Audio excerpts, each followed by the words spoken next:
Where's my timer? Come on, go. There you are. I'm Resident of Collinwood for YouTube. Joel Sains, that is my buddy Butch Rosenbalm. We're here to talk the movie I Walked with a Zombie, directed by Jacques Tourneur. Oh, sorry if I butchered that. Yes, Jacques Tourneur. Jacques Tourneur. Written by Kurt Sedemek and Ardell Ray, based on I Walked with a Zombie by Anines Wallace, Jane Erie, and by Charlotte Bronte. Produced by Val Lewton, my favorite producer. Star James Ellison, Francis D. Tom Conway, narrated by Francis D. too, which I like her narration. The music is by Roy Webb, which is really good. The cinematography is by J. Roy Hunt. Distributed by RKO Studios way back when. This was released April 21st, 1943. So, way back when. Butch, when did you first see I Walked with a Zombie? This week. I tried to watch it a long time ago, and I'll probably bring this up a couple of times. The first half of this movie is just really boring, and I just could not get into it. So I was like, and now it's like, oh God, I got to watch it for Joel.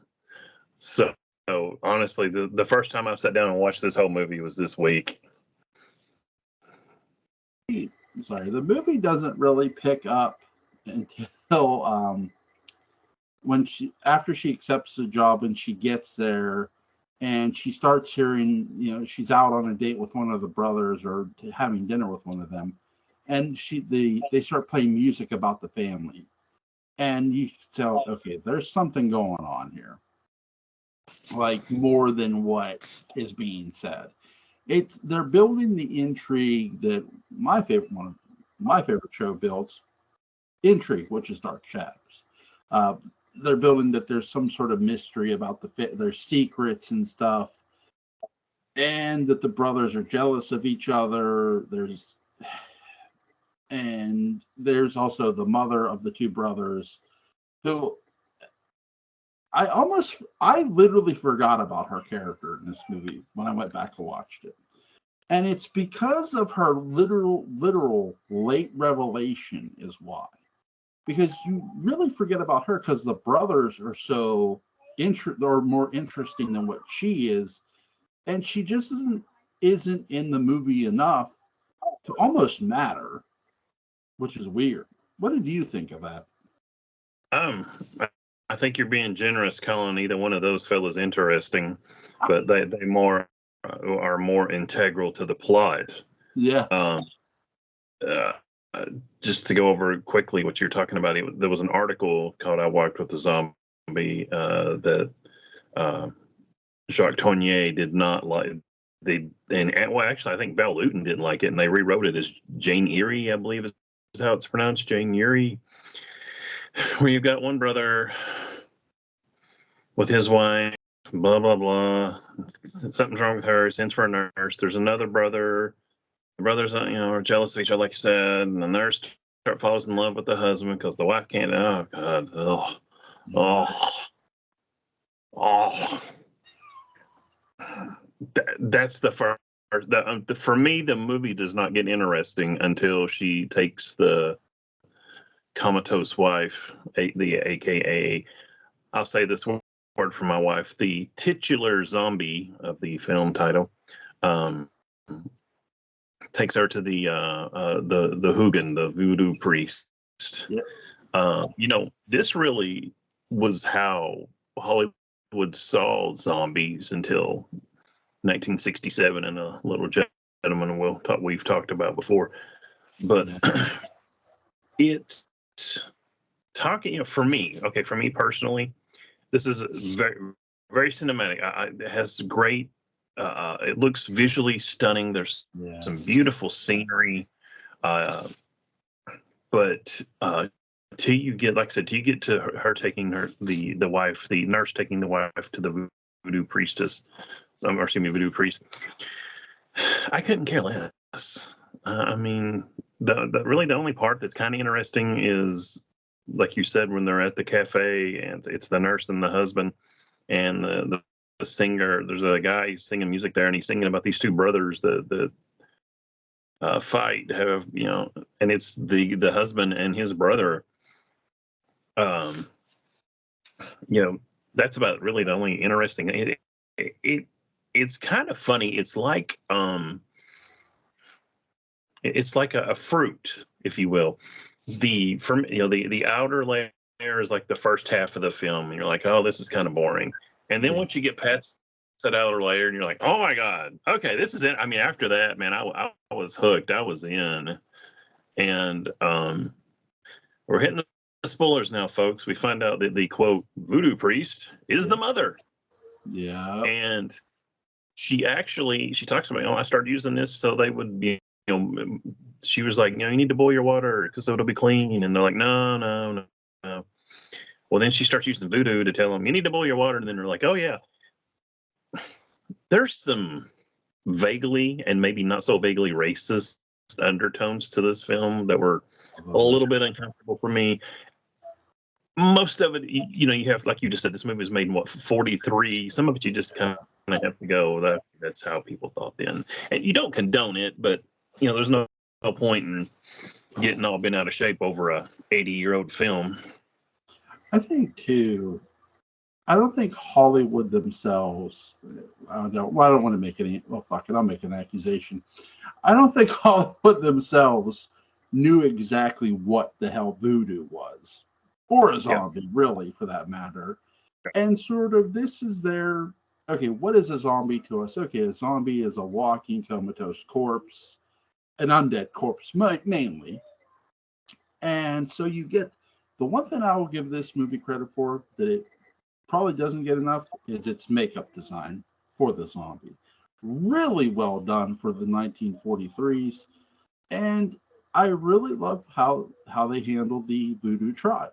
They have their own rituals. It made sense. Now, what happens with the brother later? Well, I mean, hey, somebody had to die in this movie, didn't they? It's a Val Lewton production. Somebody's got to go. It's like a ceremony with Val Lewton films. If Val Lewton's producing, somebody's got to die. It's a trademark. Usually more than one. And, well, somebody does sort of die. Or does die, twice. Yeah, two of them died. Two. I'll tell you who I like, too. Francis D's narration is really good. I think that's what really sets this movie where I like this movie most, too. Francis D does a really good job of being one of the most interesting characters in the film. She really carries this movie a lot prior to the voodoo and stuff. Other than I will be generous and call him interesting. To each his own, bud. To each his own. I know. I will say this. The husband comes across like a bit of a douchebag. The brother, I don't know what to make of the alcoholic brother. Sometimes it's like he by the time that they say he believes in the voodoo stuff, you already know he believes in it because he hears the drums. I give credit to the actor for tipping the hand that the brother believed in the voodoo tribe and the voodoo legends and stuff like that, that it's always been a part of their lives ever since they were kids. I don't feel he gets enough credit for sort of bringing that home to the audience, if you will. What did you think? Yeah. They talk about the husband, and I'm sorry, I left my notes somewhere and I can't find them, but that's why I'm referring to him as the mother, the husband, the wife, the brother, and the nurse, because that's basically the characters. But the husband he's not a bit of a douche. He is a douche. Yeah. They're going. I believe she's up in somewhere in Massachusetts. The nurse, when she gets hired at the very beginning, because it's kind of funny. This movie's called "I Walked with a Zombie," so you're thinking, and it's obsessively taking place down in the Caribbeans, whichever you want to say.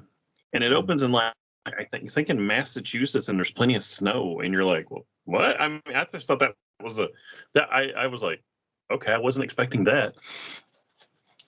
But they're coming back to the island, and the husband, he's kind of a jerk to the nurse, and even the brother, as they used to say, hangs a lampshade on calling his brother, the husband, a Byronic hero. I mean, he's tortured, and he's this. It's like, oh god, yeah, okay, yeah. The brother is a more interesting character. I think it would have worked better if they had potentially built up maybe a romance between him and the nurse. So at least we've got the brother, the married, the husband and the brother both kind of going for. I don't want to, full blown something, but just. We get a hint of it when she arrives there, and the brother's, kind of flirting with her, and then the husband shows up, and the brother takes off. But yeah, the brother is much more interesting, and he really gets the shaft in this film. The husband is, like you said, he's not the nicest guy, and guess what? He gets free, and he gets the nurse. Yay! That's great. That's wonderful. Son of a bitch gets a hookup with Francis D. God damn it. But when we come to find out that the wife and the brother were potentially having an affair and were going to leave, and the mother takes the wife to one of the Hoogans. I believe that's how it's pronounced, the voodoo priests, and has the wife transformed into a zombie, but she's, quote, still alive. Yeah. So it's like I agree with her I don't think they knew what they were doing with zombies. I don't think they had any idea, because she's not really a zombie. She's comatose. She's what's the word I'm looking for? I mean, you can like take her hand and lead her, and she'll follow you. I mean, so usually comatose people don't get up and walk around. It's almost like it's almost like she's sleepwalking in a sense. Kind of. That's not the word I'm looking for, but yeah. As the song from about 40 years ago says, the lights were on, but no one was home. Yeah. The mother takes the wife and gets her turned into a quasi zombie, and as punishment. I never did quite understand why she did it, other than the wife was going to leave with the brother. So the mother assumes the voodoo to ostensibly for good things, to try and get the natives to do stuff and help them with science and medicine and health. But then she, her speech at the end when the mother reveals all that, like you were talking about, that's one of the best scenes in the whole movie, and she does it very interestingly. That really just grabbed my attention, but I didn't quite understand it. And the fact that at the end of it, once they find out that the wife's a zombie, which is weird because ostensibly they made her a zombie. At least that's the way I took it to be. And they keep trying to call her back, and somehow they can, magic, voodoo, whatever you want to call it. Anyway, the brother ends up stabbing her, killing her, or drowning her. I didn't quite understand exactly what happened there. But anyway, the wife and the brother end up dead. Mm-hmm. So yay, the husband and the nurse can be together. Like, is this a happy ending? Because I don't think it is. No, it's an ambiguous ending is what you have in every way. Before I make some points, you do see actor James Bell as Dr. Maxwell, and he was in The Leopard Man as the villain. So you do see him here in another Balloon production. He's the one who, when he's talking to the brothers and mother, when the mother's making the confession, he's like, voodoo isn't real. It's not this real. It doesn't explain the scientific of it. She goes, sometimes there are greater things than that. And this is what causes the little brother. I think this always caused, other than the natives always being there, also helped the little brother believe in the voodoo in a sense. I will say that, yeah, the mother's plot here to keep the wife from from leaving with the little brother is just crazy. I mean, I would say at some point in time, I would have loved to have get a better explanation of where did you think this was going to go? Because now this woman's walking around. I love the plus that we get is the tracking shots of this woman walking around comatose, like walking around as in a zombie, and the nurse following her. Those are, again, cinematography wise, this film is beautiful in every way, shape, and form. Especially the cornfield sequences that we get when they're going through the cornfield, and they you see the flashlight, and then there's a reveal of the real tall zombie with the makeup on. Really great job. Yep. Now the movie's plot is not the best thing in the world. I Walked with the Zombies plot is very, very thin, and it is because I'd like to think they didn't know exactly what they wanted to do here. This is what it feels like with this movie too, because it's like, wait, you got somewhat of a plot with the wife cheating on the little brother. That I understand. It would have made more sense. I think they should have had the older brother be the villain here, and him go to the voodoo, and him either A, no voodoo, or B, do something with the tribe and make, like, look, I'll make a deal with you for this. You do this to my wife. Or like something. But the mother doing this just to prevent her from leaving, it's really, really thin is what it is. I like this movie. You know what I mean? I like this movie from a cinematography standpoint. I've always enjoyed watching it. And even going back now, I still enjoy it. But the plot holes are there. Unfortunately, well, from a storytelling standpoint, because it's like that it just feels like they threw it at the wall and said, let's see if it sticks. And I get they wanted to do a zombie movie, that Val Lewton probably wanted to produce a zombie movie because Val Lewton loves making horror.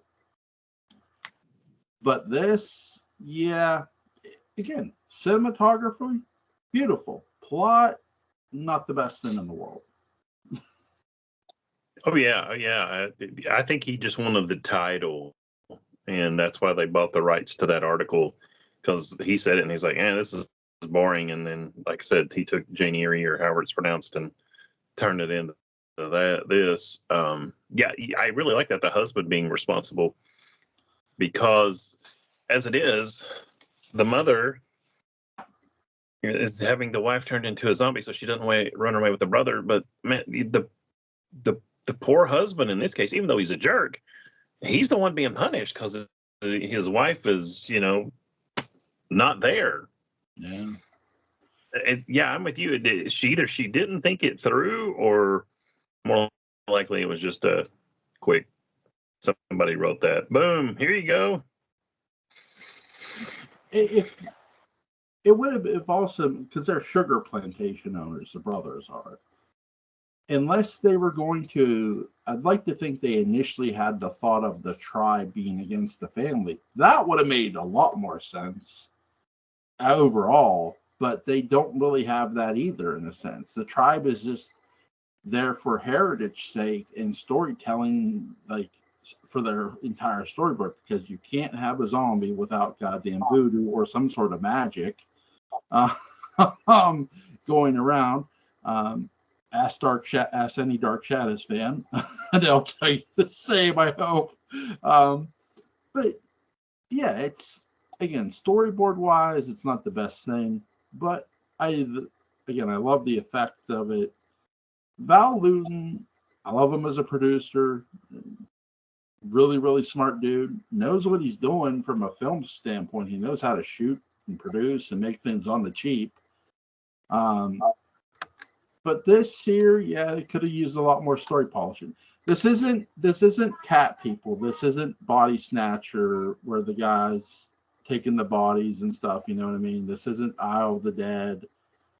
Those are great Val Lewton movies. I Walk with the Zombie does get mentioned as a good movie. It's a good art film. It's a good cinematography film. It should show you how to shoot. If you learn nothing from this movie, learn this. It's very good cinematography. The music is really good, and it does build some suspense. Does it have interesting characters? Yeah, but the story sort of hurts the characters too. I know Butch says no. I hear why you say that though. It's This was included on the list called the 1001 movies you must see before you die. I'm going to just respectfully disagree with that. Yeah, I agree with what you say. The cinematography is beautiful. The scene, you usually one of your favorite questions is what was your favorite scene, and it's when they're walking through the cornfield.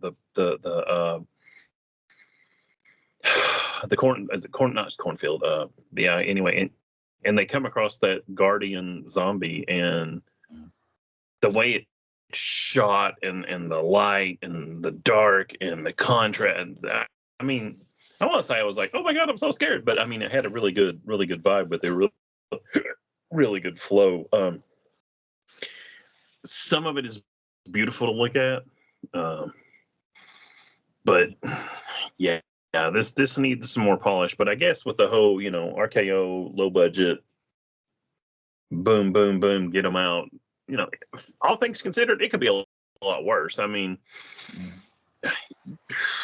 I don't know, somewhere around the 6 for me on this. Do you have to see it? No. Should you see it? Maybe. If you've got 90 minutes to kill, and I mean, there are worse ways to spend 90 minutes. I've spent several ways spending 90 minutes in a worse time. It's just it's I would say it's no great shakes, but there are advantages to it, and there are things to see about it. It has its strengths and it has its flaws. So I mean, not every movie is great. This one's okay.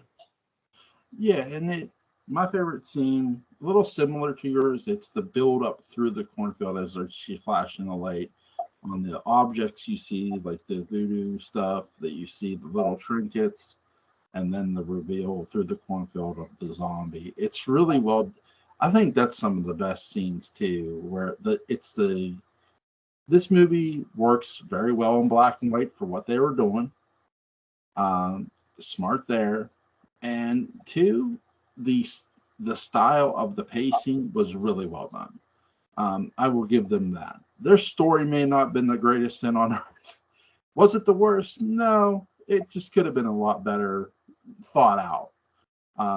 Again, if you know about Val Lewton Productions, if you know what he loves to produce, he loves to do horror. He'll literally, at the time when he was younger, he would grab anything he could and do it. And he loves the thing of it too. What I find too is this almost isn't a Val Lewton movie in a way, because usually he doesn't like to answer the question of what really happened. Usually he leaves you with, what do you think really happened here? And he doesn't do that here. He answers the question of what happened, which when I first watched it and going back and watching it over again, that's what I was most shocked at. I'm thinking, because when I watched Cat People, I'm like, what the hell's going on here? When you watch this, a lot of people say that. Yeah, this movie answers your questions. Which, okay, all right. I may not love the answers, but okay. So I'm with you. I'll give this a 6.5. I'll be a little more generous. This crazy person, I found the brothers a little interesting. I will say that the mother, they did not need their mother in this story. I think because her being this catalyst for the I am full in agreement with you. Her being the catalyst for why this happens just seems like far-fetched. It's like, why? Like, why?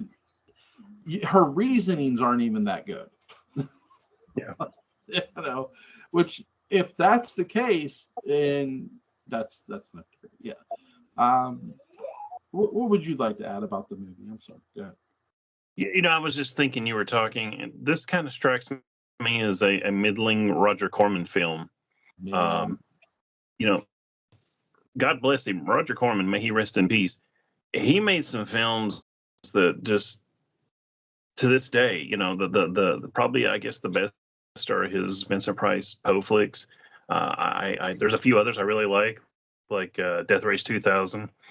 But some have, we produced Frankenstein Unbound, which is an interesting film. Some of it's just okay, and you know what? That's what I would say. This is okay, maybe better than just okay, but it just you said that, and I just kept thinking, yeah, this is kind of like a Roger Corman film. It kind of almost has that feel. And say what you want about Roger Corman films, they usually have a pretty quick pace. You know, they're not a whole lot of character study sitting there. You don't have 2.5 hours of waiting for Godot. Yeah, you know, you don't. His Poe movies are really, really good. Yeah, we did the Pit and the Pendulum on here way back when. Well, I did anyway. Sorry, I read it by myself. But it's a really good movie. If you've ever seen it, but for those who haven't seen it, would I recommend this movie? I would, in a sense of cinematography. It is fun to watch on October for sure. If you're looking for a movie, but some of his other Val Lewton's other productions are a lot better than this. I think where a lot of people get hooked with this is the cinematography, because it's like because of all his movies, it's like, holy shit, did you see that darkness and the cornfield and the effect of the zombie? I don't think people were expecting that in this, even though it's called I Walked with the Zombie. Because when you meet the woman, the wife, oh, she's our zombie in a sense. So you're sort of they bait you in a sense of the woman, and then when you see the other zombie, it's like, holy shit. You know, most of the family, I would argue, could also be considered as zombie, not in the reanimated corpse realm, but that they just kind of existing. The husband just kind of exists. The brother just kind of exists. The mother just kind of exists. Each has their own thing going on. There is some ambiguity towards the ending. Now, you know, did the voodoo make the brother a killer, or did he do it on his own? And that's kind of left up to you. It's probably a little more subtle than the usual Val Lewton ambiguity, but yeah. For a Val Lewton film, that's pretty, you know, smack you in the face with something you didn't want to be smacked with. Yeah, that's where I guess that's where they leave you with the biggest question mark. Well, did the brother do it out of his own free will, or did the voodoo make him do it? So because the way Jock shoots this very smartly is he cuts back and forth to the voodoo going on, them pulling her toward them, and then the knife coming out and him grabbing the arrow. It's like, oh, you son of a bitch.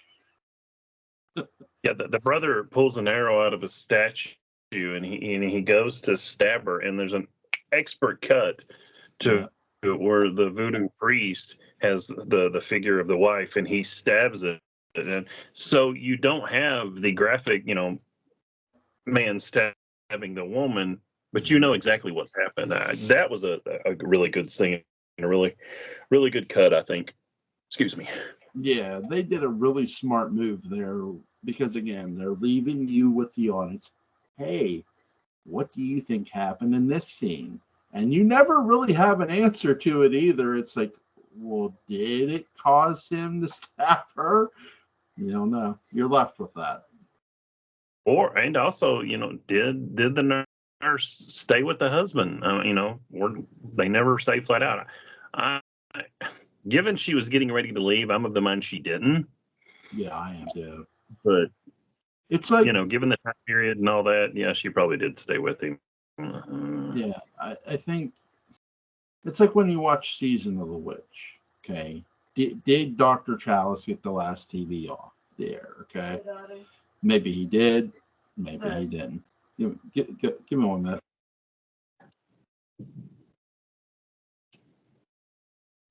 Yeah, I'm almost done. We're wrapping up here. But yeah, it's really interesting that how they filmed the end of this with the woman with the wife dying. Really smart by Jock. And I really love how, again, the cinematography, the music, all good. Plot, not the greatest thing. Is there anything you want to add before we go, my friend? I think we've covered it all. No need to, no need to unearth a corpse and talk about it. There's my bad joke for the evening.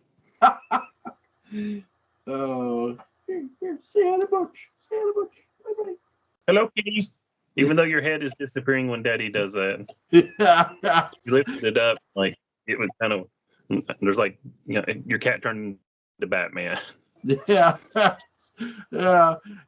It's your turn to pick in 2 weeks. What do you? Well, I was going to do one film. I was actually going to do The Wolfman from 1940 with Lon Chaney Jr., or as I like to call him, Creighton, which is his real name. However, I'm gonna call an audible. It's going to be a slightly delayed tribute to someone, but yesterday, November 8th, we lost Tony Todd, and so therefore I'm going to suggest we do Night of the Living Dead 90, which you may not recognize from this Australian DVD or Blu-ray, but I think it's readily available online. I don't think you'll have any trouble if you have to watch it again. No, I found it in like 3 places just yesterday, so it's around.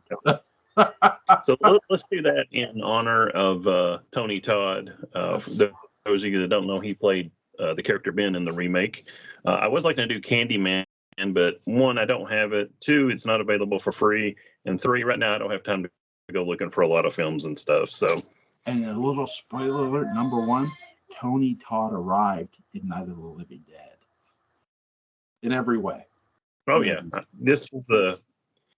I tell you what, my favorite scene with him, and he has a few good ones, but there at the beginning when he first gets to the house and he smashes that one zombie with the truck, and he gets out and he takes the tire iron and he stabs it, and he just screams at the sky, and he's like, "Gee, damn you!" I mean, it's his Charlton Heston Planet of the Apes, but whereas people have mocked the Planet of the Apes thing, there's no mocking this. That there's just such raw emotion there, and you're pulled in and you're along for the ride after that. Yeah. So in 2 weeks we'll pay tribute to the late Tony Todd. Butch, buddy, enjoy the rest of your weekend. Be safe, bud. Take care, Joel. Take care, everybody. See ya.